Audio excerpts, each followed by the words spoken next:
Catus, Maximus here. This is a video about troubleshooting and repairing electric drills, and this will apply to a vast majority of electric drills.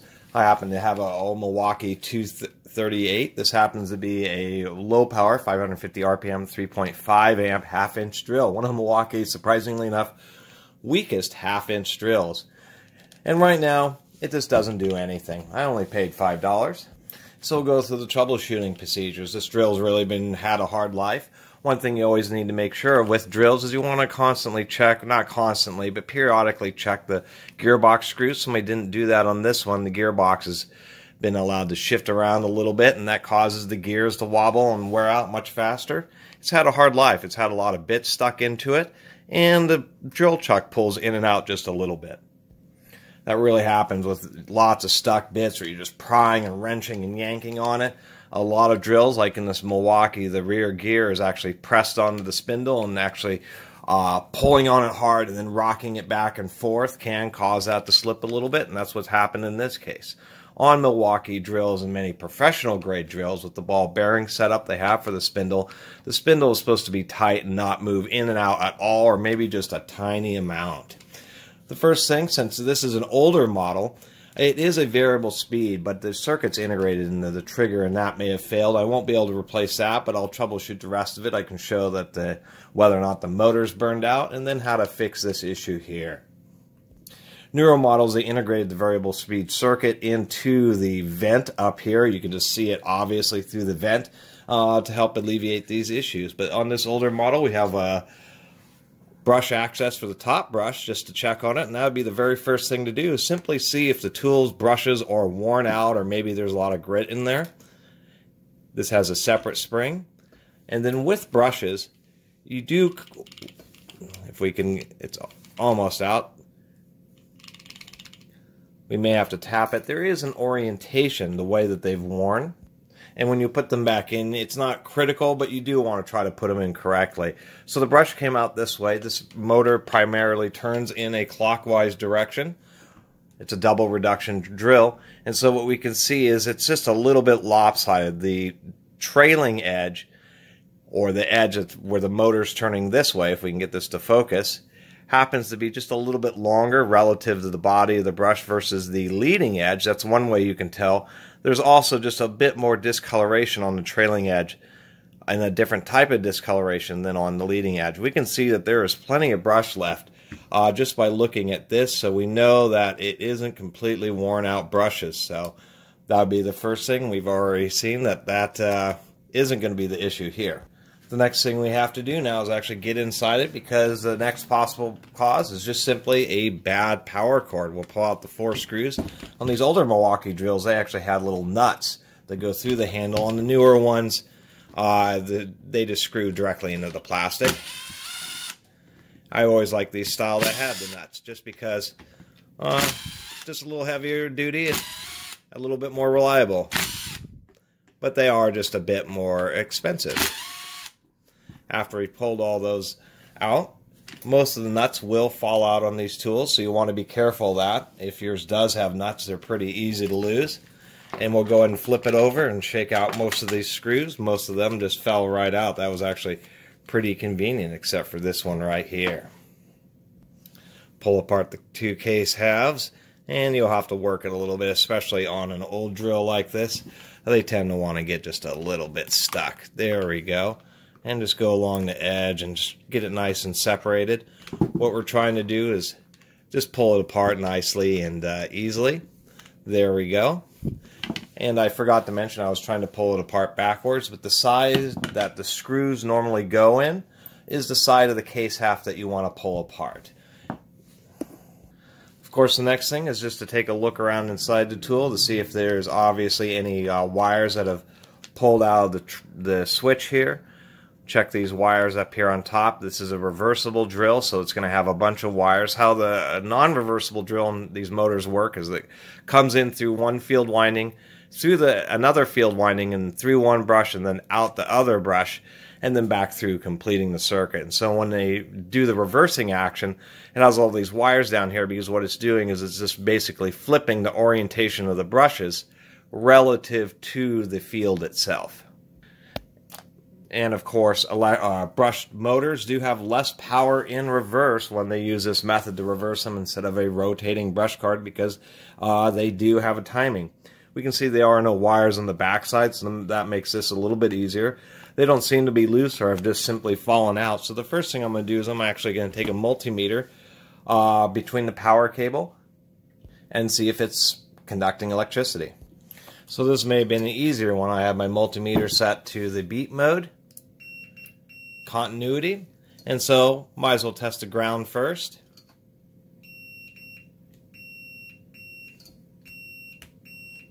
The reason these drills are grounded is because they have the whole metal front end, so if you happen to be touching the gearbox and you drill into some electrical wires, you don't get a hair-raising experience. And we know ground works. We'll go ahead and check the hot wire, since this is a AC 120 volts AC. When you're looking down at the plug, the tong to the right hand side is what's known as the hot. It's where most of the amps are, where the circuit breaker is attached to. And I'll just try jamming this in here. See if I can't get any kind of conductivity. I'm not getting, whoops. Of course, I'm probing the wrong place. Let's try probing the appropriate place down here. Okay, so we know that the hot wire is definitely good because we got a beep. Let's go ahead and try the neutral wire, which would be the one on the left-hand side when you're looking downwards. I'm not getting any beeps. There I am. Definitely not getting any beeps. If I put this through and I'm just touching both the prongs and then trying to touch the white wire here, I get no beeps out of the white wire. Interesting. Well, that appears to be our issue, and so this is what's always nice, is because in this case it happens to be blown wire. I actually picked up the DeWalt I posted in my community channel about. It had worn out brushes, and they had simply hit their stop limit, and somebody donated it because the darn drill quit working on them when they just need to replace brushes. In this case, it looks like it may actually be just a power cord. We can see on this drill where they actually had the provision to screw the circuit into this unit, but it just wasn't placed in there. Kind of interesting. And on many drills, on this Milwaukee, they do have this little connector to make it easier to deal with the ground wire, but on many drills, you have to strip a huge amount of the wire just so you can have enough ground wire to make it up to wherever it connects. Many of these switches, some have little screws, some have little windows for the spring, but they're all spring-loaded contacts. So what we have to do here is get a little screwdriver for that. And you really need a pick for this portion. You need a needle, just won't be quite enough, but you still need something really sharp and small, because this little spring contacts tend to be pointing in this way, and the only way to get them loose is to actually jam something else in there next to the wire and try to release it. And it's never, sometimes they really come loose pretty easily. There we go. And on this case, they were surprisingly deep. They're way up here like this, so you really got to make sure that you tin the wires so that they're going to be stiff enough to jam, and definitely don't get a big bead of solder on it like this one where that was restricting its access. And sure enough, we have I'm touching them both, conductivity there, but just nothing on the white wire. A quick tip just to help make sure that the motor seems to be okay is you just pull out the brush caps, but leave all the brushes and springs in there, and then rotate it a little bit, because there may be like a burned out section on the commutator. Whoop, there goes my spring. And rotate it a little bit more.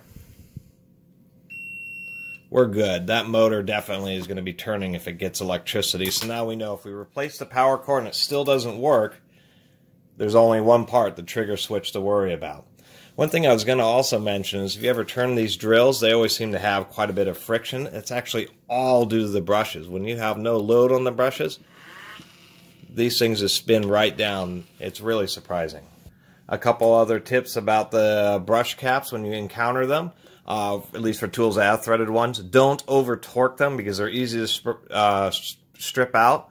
Also, when you're removing them, find the largest flathead screwdriver, or Phillips if they happen to be Phillips, which is very rare. They're almost all flathead. Find the largest one that will fit in the slot, and you're less likely to chip it out. Looks like I found the DeWalt power cord. It'll be just fine to fix this Milwaukee with. Unless it's a brand new cord, if you're using another used cord from somewhere, you may want to double check this to make sure that the wires are good in it. For this operation, you'll want to use a pair of needle nose. Try to get of course, the black wire in the bottom where it came out of. It's actually not critical because it's AC, but you still want to keep that in habit. And you'll want to use some needle nose pliers so you can actually push it in firmly into the terminal. And you'll feel it slide in. You just want to make sure it's firmly contacted and properly seated in there, so you get a good and solid, reliable connection. There we go. Kind of shimmy it just to make sure it's all in there. I'll attach this ground wire here. One thing of note, which I've certainly made a mistake of many times, is to make sure that you get the strain relief onto the wire before you plug the wire into the switch. We're going to go ahead and plug it in, make sure we don't get any sparks. Everything seems good. Now we're just going to give it a little test to see if we have any success.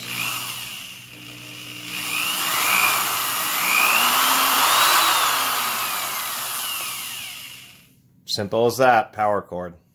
And they do fatigue. Most likely the break happened somewhere right here at the cord where it fatigues. But if you look at this cord, these tongs or these plug tangs are still in there pretty good. It isn't torn, doesn't look obviously kinked right there. And anywhere along this wire, there's no obvious indications that it's been cut or that it's been crushed or folded. There doesn't appear to be like any overheating. Simply looks like a good cord, but somewhere in there, there's a break. The other time that it happens is right at the strain relief where the cord is crushed right here. It will fatigue like right in this area here and the wire will break. So it's also a lesson that even if it looks just fine, it may not be, and you should test. Quick thing of note, when you're tightening down the strain relief, whether it's integrated into the handles such as in this Milwaukee or whether it has a separate independent strain relief, make sure you go evenly going back and forth between the screws. So now we got to do actually the harder part, or probably the same, which is trying to get this spindle. The way this is all loose, not just has to be tightened up, but that spindle can't be going back and forth because it means the gear inside sliding back and forth and not maintaining its position, and that's going to be a real issue. When you do pull off the gearbox, most times it's pretty easy. You just hold the diaphragm because the gearbox has two parts, and that way you can pull the front part away from the back part. If you have issues where the two are really well connected and the whole motor wants to come along with it, then you'll need to make sure you pull out the brushes first. This actually being a Milwaukee, seeing this much grease in the gearbox, that may actually be factory. Milwaukee has always been pretty much a #1 when it comes to quantities of grease in their tools. Not always, but especially their drills. When you're in here, you want to check gear wear, and usually it's this little arbor on the motor, which is the first thing that really wears out. So we want to wipe that off and just see what the condition of these gear teeth are in. They don't look too bad, although they are a little chowdery. Sorry for the pulsating light, this is the LED, but I wanted to show that the gear teeth are getting sharp, but we can see what you do is you just wipe off the area where it's greasy, so you can compare the wear of where it's been riding on the teeth to the area back where it hasn't been touching, just to see how much they're ground down. We can see a little bit of scalloping, but that's actually okay. That's part of the machining marks, but this motor primarily turns in this direction, so it's going to be these teeth that are going to be the ones that have taken most of the load, and we can see that they're pretty polished. So I was a little worried by how loose that gearbox was with excessively wearing the teeth, but they seem to be okay. Okay, so I got most of the grease out. As we can see, Milwaukee doesn't take any chances with the grease. They recommend removing at least 90% of it. I did pretty good. I wasn't able to pull out this gear. Lots of times it gets stuck into the ball bearing on the Milwaukee. Some drills have needle bearings and these just pop right out. Some little spindles will pop out of the ball bearing if they use a ball bearing. Obviously, if it's sleeve bearing, it won't get stuck. But in this Milwaukee, the gear is stuck inside the ball bearing, and the ball bearing is caught behind the main gear. So I'm going to have to use a small 1/4" socket. You can put it on the ground, or a piece of wood, something to protect the chuck. One thing is you do need to clean up the grease. Some of these drills will have like an E-clip or something there, and those you won't be able to do much with, although you may be able to press it on. They are key driven and then press fit, so it's both. In this case, when you can't hit it with a hammer, as I was saying. You want to make sure that the chuck teeth are fully retracted, and you do need to pound on the gear. You can't hit on the end of the spindle here, because that is the spindle. You're trying to push the gear down. Now, it's a little bit scary or sketchy when you're using a small 1/4-inch socket to try to use a hammer, so I'm going to use a press to press this back on. Always wear safety glasses and make sure everything's really well centered when you're using a press. And I'm just going to press this on a little bit and just see. Okay, I'm feeling pressure. Okay, so I had an issue there, and I did screw up a little bit where I caught just the edge of the arbor right there. You can see where I smashed it. Using that small of a socket, it turns out that this had a wider flange that the gear presses onto, so it just had more surface area. The size of the socket that fit in there was hitting the top edge of that, and so there's no way to deal with it with a normal socket. You need to use like an oxygen sensor socket that had a cutout in the side of it. I had these weird shorter snap-on sockets, which were just perfect because it allowed me to get around that. I was able to push it down a little bit, but I put more than enough force. That was a 20-ton press, but the way it's designed is an old tinsel testing machine. It's way more rigid than any kind of shop press. So you really get a good feel, and there's still just a little bit of in and out play. What that means is that the snap ring that holds the bearing in there has gotten a little walled out. Maybe this has been hammered and has walled out the aluminum, but this is about as good as I'm going to be able to get, but it's a lot better than what it was. And then all you do is you make sure that you put enough, just put the same amount, like a Milwaukee, put the same amount of grease that came out of there. Otherwise, put a fair amount of grease inside the unit. Put it together, try to make sure, even though this had an alignment pin, you try to make sure the gearbox is really centered before you just kind of lightly cinch the screws. Many drills do have a counter-threaded screw. Sometimes they're Phillips or Torx or hex. You want to use like a pick to make sure you clean out any grit in there. And they're counter-threaded, so they are right hand or clockwise to loosen the chuck screws. And so you'd want to give it a quick tighten in the left hand. We can see that I just was not able to quite get the gear totally tightened up, although it did get a little better once I got it assembled and it pushed it forward. And that's just something that you have to deal with on an old drill. And there you have it. I've had a few requests about doing a video like this, just a general troubleshooting steps when you find an old drill, since I find lots of old tools, what I do. And unfortunately, the spindle is a little bent, and so when drills are like that, where the gearboxes are really loose and you have the spindle play, they're so beat up that many times they've been dropped a lot or just torqued so hard that the spindle does get bent. And in the case of this drill, it is a little bit bent. We can see it wobbling around. So it still will work, but it's more of just a rough drill for driving like spade bits. It's extremely difficult or next to impossible to really bend those spindles straight again. Really, a bent spindle usually ruins the drill, and you usually have to order a new one. Anyway, I really appreciate everybody watching and subscribing. And if you haven't subscribed, please do. Until next time, Catus Maximus out.